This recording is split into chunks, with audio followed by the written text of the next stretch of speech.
please standing, and Regina Brown will deliver our invocation. Good afternoon. Before I actually deliver the invocation, I've sent several of you emails about doing invocation for the next Rotary year. If you would kindly please respond to me. Thank you. Let us pray. As we gather here today as members of the Columbia Rotary Club, we pray that we are ever mindful of opportunities to render our service to fellow citizens and to our community. Keeping in mind always the enduring values of life, exerting our efforts in those areas and on those things upon which future generations can build with confidence. As we end our last month of Rotary, this Rotary year, I pray for President John and the leadership team this year. We're grateful for their contributions this year. We pray for our incoming President Mark and his team that his year will be a successful year. I thank you, all the Rotarians in this club, and I thank you for your willingness to always put service above self. Help us to continue to strive to make the world better. In your son's name we pray. Amen. Thank you, Regina. You may be seated. Amy Beth Franks will be coming up to welcome our visiting Rotarians and guests. Someone at each table would hold up the card bucket. If you have any spare change or dollars that you can contribute, that goes to aid our Alzheimer's research. Before I recognize our visiting Rotarians, I do want to thank everyone who said complimentary things about the sash that Rusty DePass made me wear today. Miss 5 points. Rusty, may I take it off now? We have one visiting Rotarian with us today, T.R. Parrish from Lexington Rotary Club.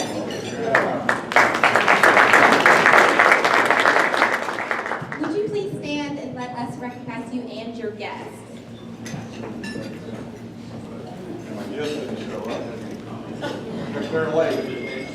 We'll get them later. All right, if you have a guest with you today, please take a moment to stand and recognize them. Yes, my name is Tom Jackson. Very fortunate to have with me my wife, P. Jackson, and also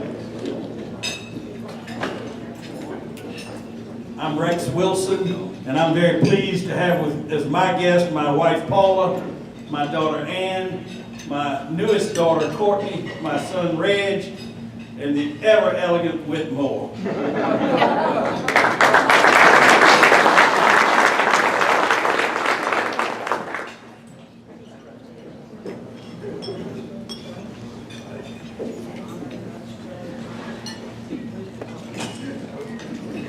I'm Cliff Bodyford. I have as my guest Bill West, one of my partners at Scott & Company. Is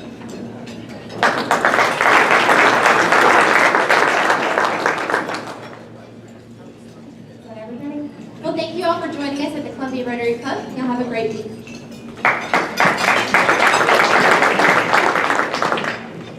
Thank you, Amy Beth. Rex will now be leading us in health and happiness.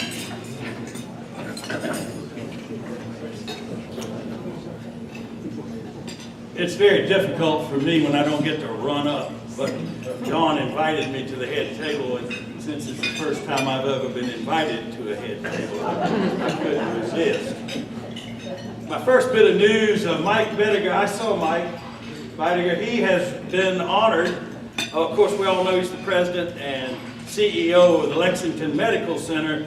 He has received an honorary doctorate in humanities from Clemson University.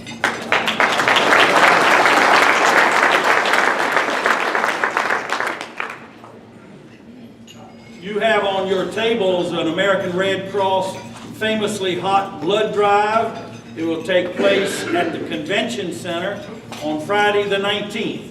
Now some of you will be so excited at leadership on the 18th, you just stay over. Two or three are awake, the rest of you will be soon. I'll try to raise my voice. More good news, Lindsey Graham, South Carolina's latest and perhaps greatest favorite son, announced in Central South Carolina this morning that he is a candidate for President of the United States of America. But I like music like that. I am so pleased to be able to share with you John and Linda Hinks are celebrating their 50th anniversary this week. Congratulations.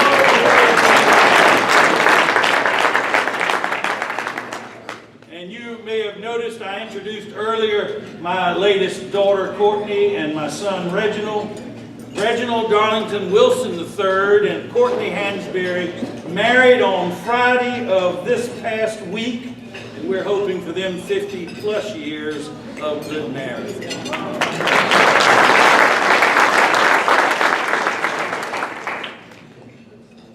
Some sad news. Most of us remember Ben Anderson. Ben was the only walk-on to ever be elected to Clemson's Athletic Hall of Fame. Joe's brother Ben died last week after 5 years battling with cancer. Our prayers go out to Joe and the whole family.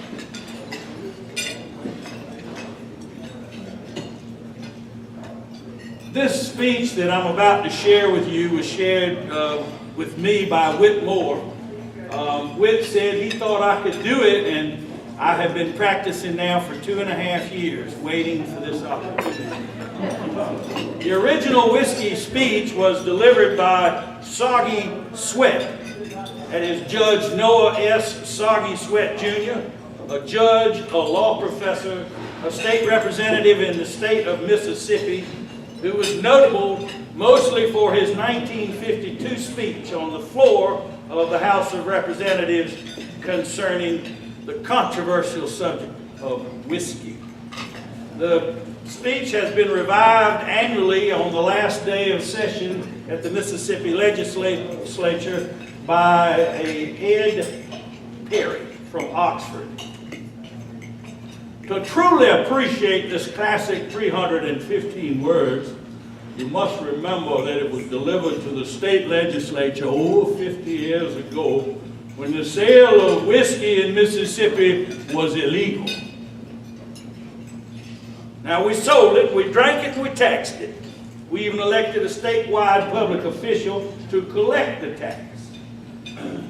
The common saying was, folks staggered to the polls to vote dry. It was, of course, the most controversial of all subjects. To ask a candidate for public office, especially a candidate for the legislature, was considered a very difficult proposition. The speech was written and delivered by N.S. Soggy Sweat while he was a member of the Mississippi House of Representatives from Alcorn County. My friends, I had not intended to discuss this controversial subject at this particular time. However, I want you to know I do not shun controversy. On the contrary, I will take a stand on any issue at any time, regardless of how fraught with controversy it might be. You have asked me how I feel about whiskey. All right. This is how I feel about whiskey. If when you say whiskey, you mean the devil's brew, the poison scourge, the bloody master that defiles innocence, dethrones reason, and destroys the home, creates misery and poverty, yea, literally takes the bread from the mouths of little children. If you mean the evil drink that topples Christian men and women from the pinnacles of righteous, gracious living into the bottomless pit of degradation and despair and shame and helplessness and hopelessness, then certainly I am against it. But if when you say whiskey, you mean the oil of conversation, the philosophic wine, the ale that puts a song in their hearts and laughter on their lips, a warm glow of contentment in their eyes. If you mean Christmas cheer, if you mean the stimulating drink that puts a skip into the old gentleman's step on a frosty Christmas morning, if you mean the drink which enables a man to magnify his joy and his happiness, and to forget, if only for a little while, life's tragedies and heartaches and sorrows.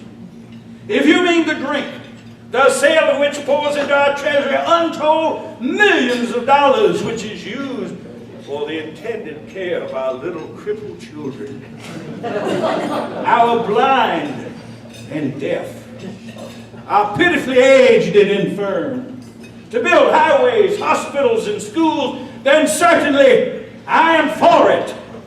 This is my stand. I will not retreat from it, and I will not compromise.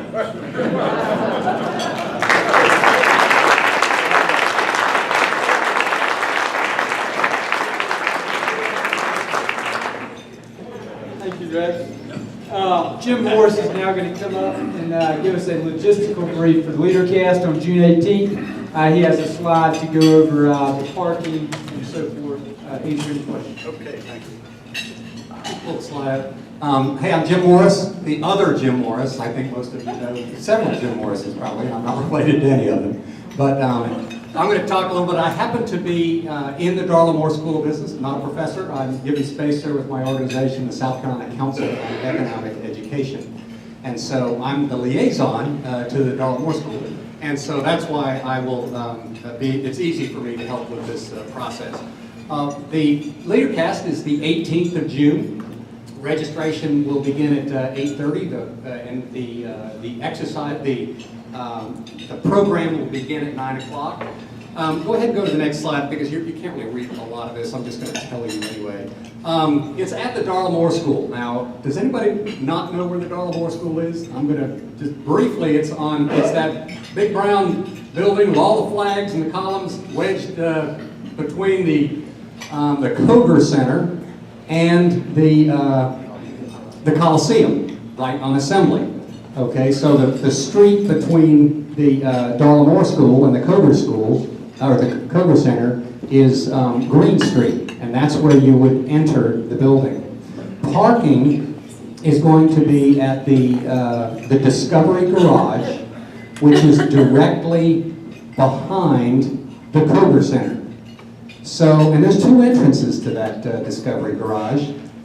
Please don't try to enter the one that says that you need a card to get in, because what happens is you pull up to that, you can't get in, and then you have to get out of your car and ask the people behind you to back up, which can be pretty amazing and pretty entertaining, which I've watched several times.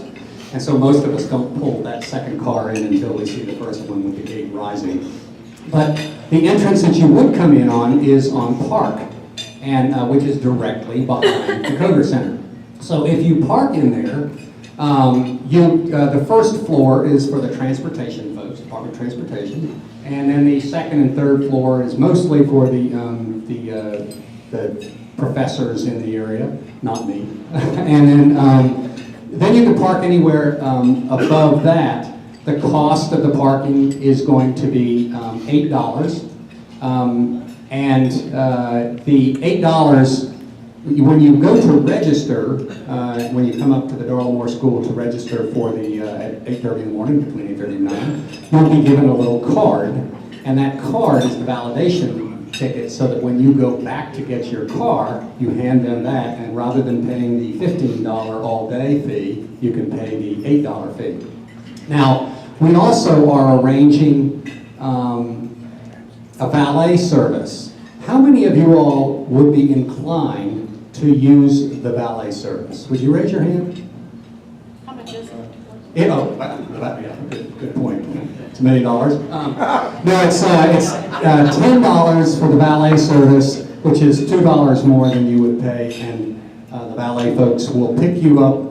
You'll pull right into the Koger little parking circle, which is directly across the street from the Darla Moore entrance. So $10 for the valet, and you get left off right at the front gate. So now how many of you all would be inclined to valet parking? Okay. So I'll be doing the same little spiel next week, but more than likely we will have valet parking. So you can drop off there, or you can park yourself. But pick up the little validation thing anyway, even if you valet, because you give that validation being to your valet, and they get the reduced rate, and then so you're ending up paying the $10 rather than something higher. So when you go into the, if you come in the Green Street entrance of the Darla Moore School, you'll just walk up the steps, right under all those flags, and you'll be on the second floor. And you'll just turn to your right. We will have several people there looking like people who should be there, guiding you. And so you'll turn to your right, and you'll go down the stairs to the auditorium. There's a 500-seat auditorium downstairs, and that's where the registration will occur. That's the doors to the auditorium, etc. Now, as you walk down those stairs, if you notice off to your right, you'll probably see a cafe, which for those of you that arrive real early, if you want your skinny latte or whatever, you can go over and pick that up at the cafe. You can pay for it, of course. There will be some coffee downstairs for us, free, or as part of our package, down in the sort of the lobby before you enter the auditorium. Keep in mind that no drinks or food are allowed in the auditorium, so you're going to suck that coffee down pretty fast if you're arriving at the last second. We also have 2 breaks. One will be at 10:30 and one will be at 2 o'clock. And we will have some coffee and crumpets and things, some odds and ends. And they'll all be up in the Sunoco Pavilion, which is on that same second floor where you entered, underneath all those flags. It's on that second floor, and all the food will be there, the lunch will be there. So you would go back up either the steps, the escalator, or the elevator, or the elevator, and you could get to the food and drinks, and then you could return back down to your seat. So let's see, there is handicapped access, so if you're in a wheelchair, there's a ramp right there at the Green Street entrance where you could get up in a wheelchair. Also, if you are in the parking garage, there are elevators in the parking garage. And let's see, I think that pretty much, I think that was pretty much it. Anybody have any questions? And I'll say, okay. There's no reserved seats. There are going to be a row of reserved seating that will be marked for some of the sponsors, but you'll know if you're one of those folks. So, there you have it. And I will give this almost same, except that last line. I'll give this same thing again next week. Thank you, Jim. You know, that was a good question. It is general admission seating, minus the reserved seats that will be reserved for our sponsors. Today, we've sold 392 tickets. It's a 500-seat auditorium. There's still 2.5 weeks. But the committee and the club feel very good with where we stand, and very appreciative of all the support we've received from our sponsors and the members promoting this in the community. Now I'd like Rusty DePass to come up, and he's going to lead us in a new member induction.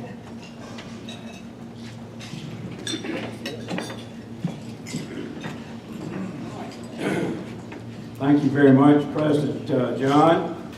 And I'd like to ask that our new member come forward with her sponsor. Actually, I was sitting next to Karen, and when Rex got through with his health and happiness, she leaned over and said, "I'm not sure I want to join after all." She didn't say that. I'm kidding about my good friend Rex Wilson. I have that speech, by the way, in my daddy's foolishness folder that I inherited from him 30-something years ago. And you delivered it beautifully. Our new member today is Karen Blackman. Karen is married to Scott, whom many of us know, and believe it or not, she was born in Shelby, North Carolina, Mayberry, RFD, and is a graduate of Western Carolina University in Cullowhee. She is the business development manager for Russell and Jeffcoat realty company here in Columbia. She and Scott live on Congaree Park Road in West Columbia, and they are members of Christ Church of the Carolinas. Karen, we want to welcome you today, and her sponsor, excuse me, is what's your name? This is terrible. This is terrible. Her sponsor is Jim Reynolds. And that's why you don't ever want to live to be 68 years old. Because that kind of stuff really does happen to you. And I have only known Jim Reynolds for, 30 years or so, and anyway, and I knew his dad, and his dad had the same name. I apologize. Her sponsor is Jim Reynolds, who is a former president of this club, and still very active in it.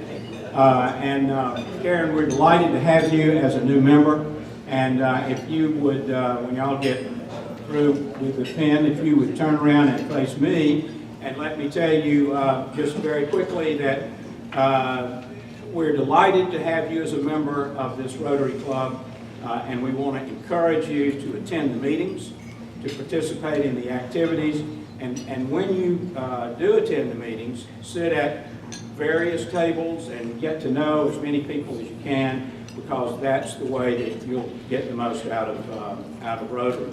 We have a blood drive during the year. We ring the bell at Christmas time, Thanksgiving, to the Salvation Army.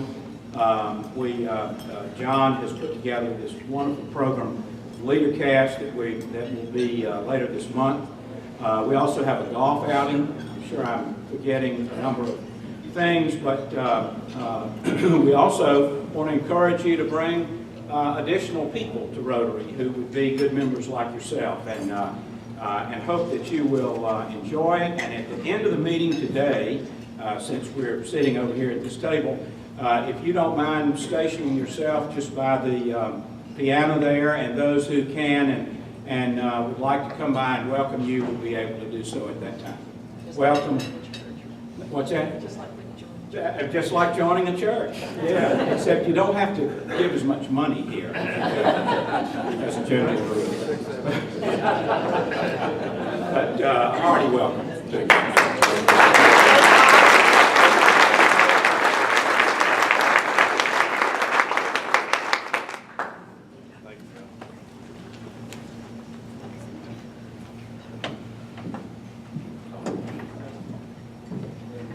Thank you, Rusty. Karen, thank you for joining our club. We look forward to serving with you.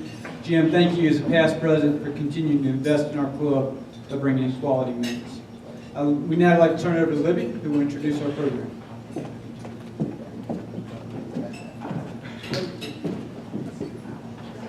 Thank you, President John. For most of you who know me, you won't be surprised that I walked out and left all my notes on my desk. But I am delighted to be introducing our speaker today. For those of you who know Ray, and I've known him for several years, but for those of you who know him, you can imagine some of the challenges I had finding something about him that was appropriate to repeat at a Rotary luncheon. So I had to struggle a little bit, but I did find a couple of things. He went to the University of Maryland to play basketball. And there are a lot of people in this room that are in my age bracket, whether you want to admit it or not. But for those in this age bracket, Ray, what we remember about Maryland basketball is the year that Maryland came here to play Carolina and one of our players punched their coach. So we're less than impressed with Maryland basketball here. But we forgive you that. We forgive you that.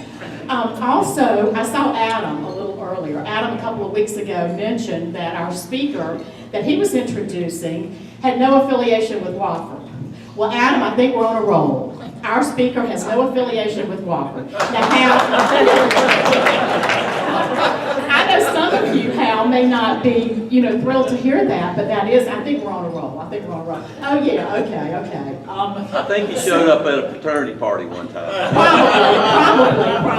Probably. So, But I did have to dig really, really deep to find a couple of things that I could say good about him that would be appropriate.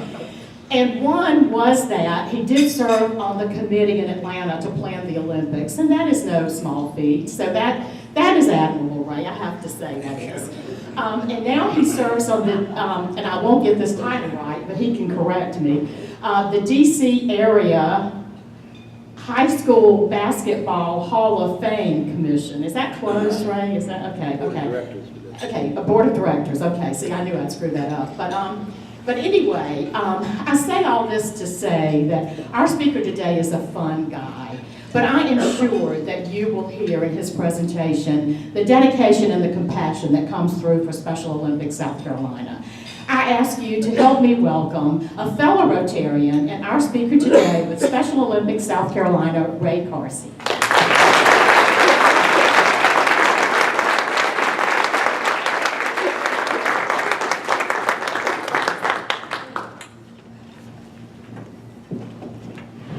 Thank you, Libby, for that heartfelt introduction. I did play basketball at Maryland. I used to be a lot taller. I was fortunate enough to be on the 1972 NIT championship team. That's back when the National Invitational Tournament meant something, because only 16 teams went to the NCAA tournament. And we beat 3 New York teams in the tournament to win the championship. And what's left of our group, we get together every year. We pick a game in College Park to go to, kind of hang out, tell stories about how good we used to be and how we can still play now. And Coach Drizel came to the last one, and he had an autobiography, which I'm sure I should say biography, because I know Lefty could never write a book. So I purchased one at an overpriced fee and asked him to sign it, and he inscribed on it to me, to Ray, a great kid that couldn't guard a phone booth.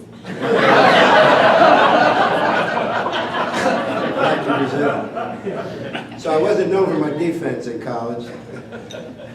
But again, it's a pleasure to be here. Thank you so much for lunch. I've been on a diet for 2 months, and so far I've lost 60 days. But I'm here to discuss my love and hard work that a lot of people do for Special Olympics South Carolina. South Carolina Special Olympics was incorporated in 1968. We sent 7 representatives to Soldier Field in Chicago for the first ever Special Olympic event at Soldier Field. And as of today, we have 22,563 athletes in this state. As I travel around the state doing my primary function of fundraising. Sorry, I just want to adjust this. I can't put it on the back. I'm sorry. I told you I used to be taller. As I travel around the state doing my primary job of fundraising, one of the questions I hear periodically is, when are the Special Olympics? And I'm here to tell you, we have over 446 athletic events a year, just in the state of South Carolina. They are all the time. The age of our athletes range from 3 to 84. We have state competitions, we have local competitions, we have regional competitions, and we have worldwide and national competitions. Just yesterday, they had the relay that Mr. Tom Gavins participated in with me. And I don't know why we got to walk up Pickens Street from Blossom. I mean, the rest of the whole thing was flat, and we got 60-degree hill straight up. To honor our athletes, we're sending 7 athletes to Los Angeles this summer to participate in the World Games. So it's a very busy organization. People really don't think of Special Olympics in that concept. We consist of 3 basic functions at our program: Carrie, sports, health, and education. Again, like I said, we have over 440 athletic events a year. So people have the perception of seeing the cute little kid running around the track. Well, that's one of the 27 sports that we offer. We also offer sailing, kayaking, paddleboarding, softball, basketball, volleyball, tennis, bocce, bowling. So if you have a neighbor child with an intellectual disability and they have some activity that they would like to participate in, we're going to find something for them to do. And it's my charge to make sure that we have the funds to do that. So we have our track events, those are our biggest, and we've been at Fort Jackson for 48 years for our summer games. That's the biggest event we did. And Libby was kind enough to come and kind of get a view of what we do last year. And we had 2,200 athletes, 800 volunteers, 68 coaches, and about 55 or 60 just people coming to hang out and watch. So that's a pretty big crowd, pretty big undertaking. And in May in Columbia, as you know, it gets a little warm, a little toasty. So I was at the softball venue all day with no shade, and thus the tan, tan from the head up. Next slide. As you see, and you can run through these couple. The national competitions that we participate in, we have and South Carolina hosts the national tennis tournament in Hilton Head every year in October. We have 17 states and 2 countries participate in this event. So we're putting on a lot of events. And also, be very proud, South Carolina has the 7th largest constituency in the country. We're definitely not the 7th largest state, population-wise. So a tribute to our staff of 10 people, a lot of hard work getting out and getting people involved in the programs. We work through a lot of different avenues. And Carrie, if you could please. The Healthy Athlete. Back in 1999, when Special Olympics started the Healthy Athlete program, they started at the World Games in Brighton, Connecticut. So they started screening athletes at that event. Now these athletes were already at the event, ready to participate. 2,000 some athletes. This is a big event. 16 of them needed emergency medical treatment upon their initial screening. They were there to compete. No complaints, but they were there. But after the doctors examined them, they found issues that needed emergency medical care. We provide glasses through the Lions Club, through the Medical University of South Carolina Department of Dentistry. We do dental screenings. Through University of South Carolina's medical school program, we also do foot, back, and skeletal screenings. These are for the athletes at no cost to them. Special Olympics is the largest healthcare provider for people with intellectual disabilities in the world. So we're trying to keep the progress going, keeping you guys healthy. It's hard to compete, and particularly when you're hurt. And I can relate to that being a former athlete. I mean, I used to call the trainer when somebody hurt my feelings. So, I can't imagine how tough some of these guys are, because again, they're not a group that complains. It's a very loving, caring population. They have no pretense, no preconceived notions, no color, no race, no nothing. They're just there to have a good time and do their best. The oath of the Special Olympics is, let me win, but if I cannot win, let me be brave in the attempt. That's the same oath the gladiators used before they went out and fought in ancient Rome. And Eunice Kennedy Shriver took that as Special Olympics program. Education, this is something that we're very proud of, and we've just started the last few years. It's called Project Unified.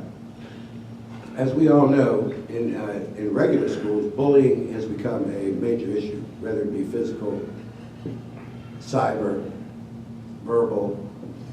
But a lot of kids are afraid to go to school. Now imagine the vulnerability of our population when they are included in a school program through a special ed class or whatever at a regular public middle or high school. Project Unified has been started to help have regular students mentor special needs students. And not just mentor in the classroom, but to mentor socially. To go to football games with, to go to church with, to go to the movies with, to go to dances, to become their friend. Through this program in the last 5 years, Special Olympics South Carolina alone now impacts over 80,000 school-age students in the state of South Carolina. We've had some major changes in the school structure. One school in Hilton who had a special needs class. For homeroom, the special needs class just went to their class and they stayed there all day. Some of the students involved in this program decided to approach the school and ask, why can't they be incorporated with the rest of the student body in another homeroom? Just for exposure, just for understanding, and again, just to be a part of the big picture. So that's now become one of the classic stories that we have with the Project Unified program. Next slide. As you can see, some of these numbers are pretty impressive. Since the beginning of our Project Unified, we were one of the pilot projects Special Olympics North America selected to operate this. I got involved in Special Olympics through a great friend of mine who's sadly no longer with us. Growing up in Washington, D.C. and having a love for basketball, I wanted to play against the best players around. And a lot of times that meant I was going out of my normal neighborhood to play. And some of the neighborhoods in southeast Washington, D.C., fairly rough neighborhoods. But I still was taking this on because I figured they loved basketball, and I love basketball, so we had something in common, so we had some common ground to work with. And then I met my friend Jack Bruin, Irish kid from New York who was at the time going to Catholic University, and he stayed in school in the summer because he wasn't the sharpest crayon in the box.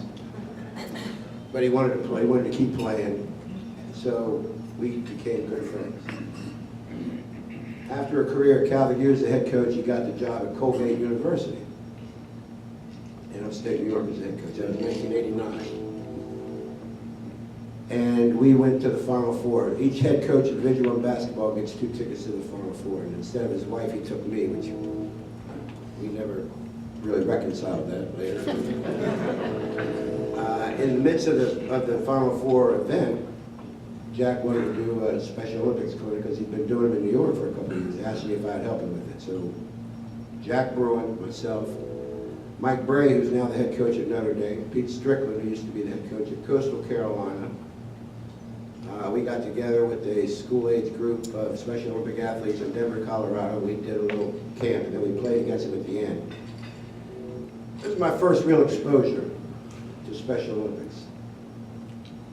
And I can tell you, the joy in that room was tangible. You could touch it. The laughter, not just from the athletes, from us, from the coaches. We had the time of our life. And for the next 3 days, that's all we talked about was that clinic.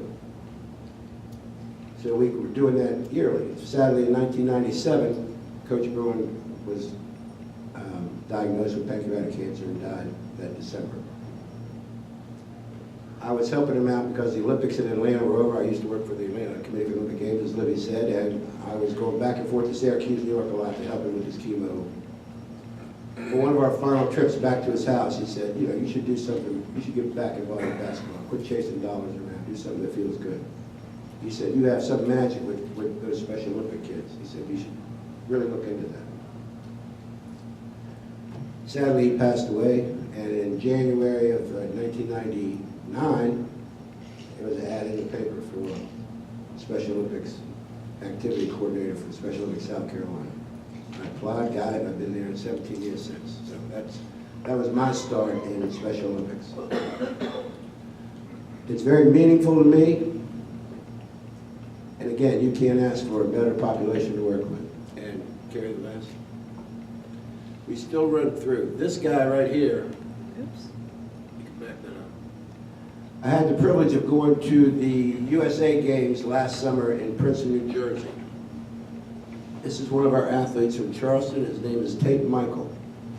He got the gold medal in the 50-meter freestyle swimming.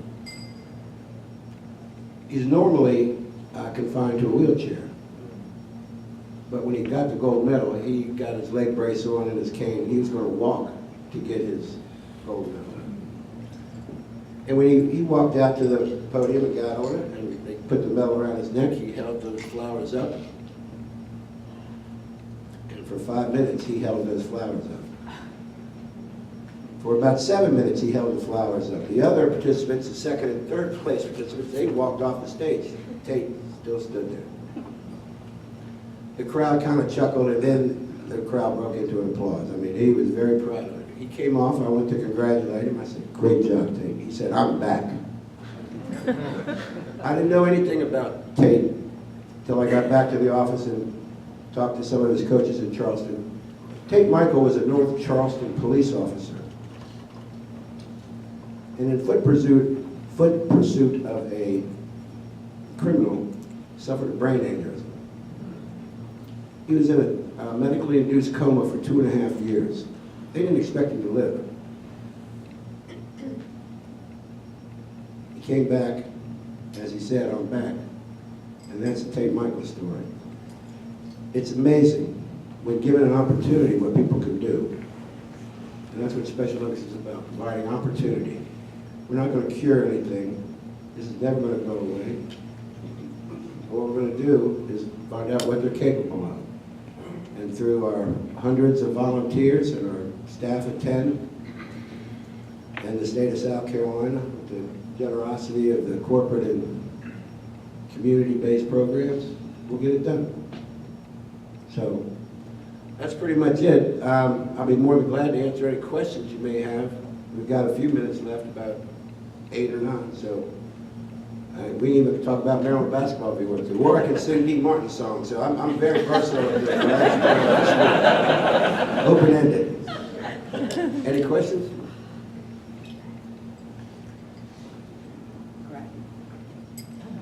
Oh, yes, sir. I'm intrigued to hear so much of the other things besides just the events that y'all are doing. What percentage of your budget goes to the events and what goes towards education and medical care? We're very proud of the fact that 12% of our budget goes to the athletes and the events. I mean, 88%, 12% goes to administration costs. Again, we have a very small staff, 10 people in the entire state. What percentage goes to medical care of your athletes? Our budget is $3.3 million. We have a fairly sizable program, but if you look at what we do, we're always on a shoestring budget anyway. I would say probably 35% of that, about 35% goes to medical needs and specificities. Again, glasses aren't cheap, dental care isn't cheap, nutritional items aren't cheap. I mean, we provide lunches and food. The athlete pays for nothing at our events. I mean, food, housing, transportation, we get them there. Good, thanks.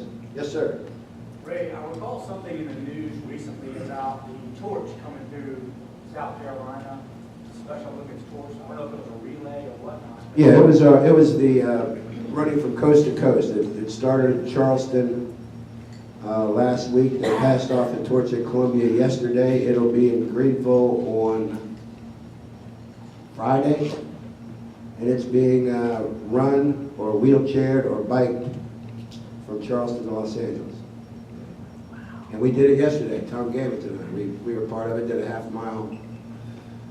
I would say jog. What was that? What were we doing? Kind of skipping? Kind of just putting our head down and getting through? Yeah. But that happened yesterday in town. And the city of Columbia was very receptive. And Bank of America was one of the sponsors of that event. Thank you, Miss.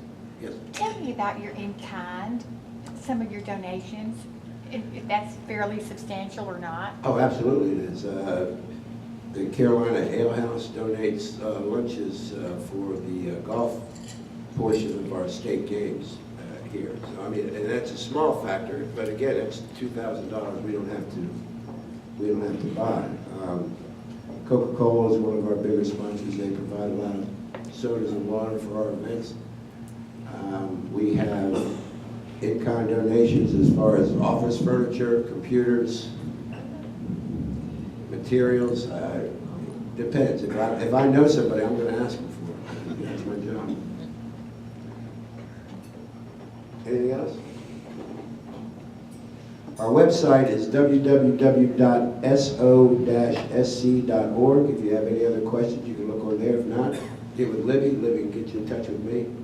Love to have you come out and see one of our events. We do have a big gala August 13th at the Marriott, downtown Marriott. It's one of our big fundraisers. The Root Doctors are the band that plays. There'll be food and beverage and plenty of live and silent auction items. One of the items we have is Jordan Steek, the winner of the Masters, signed one of the flags for Special Olympics. So that we've got that framed, and that'll be one of the auction items. A lot more stuff coming. So again, I can't thank you for the time, opportunity. You guys have been great, and appreciate, as a fellow Rotarian, the work you guys do. So God bless. Thank you.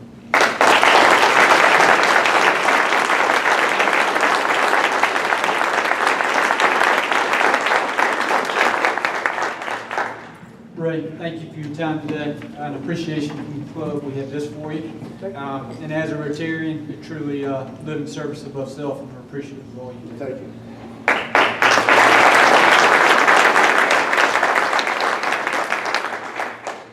President Mark, next week's program? Yeah, next week, next Monday, we have our state's Attorney General come to address us, Alan Wilson. Come back next Monday. Thank you. Jim Smith will lead us in America the Beautiful.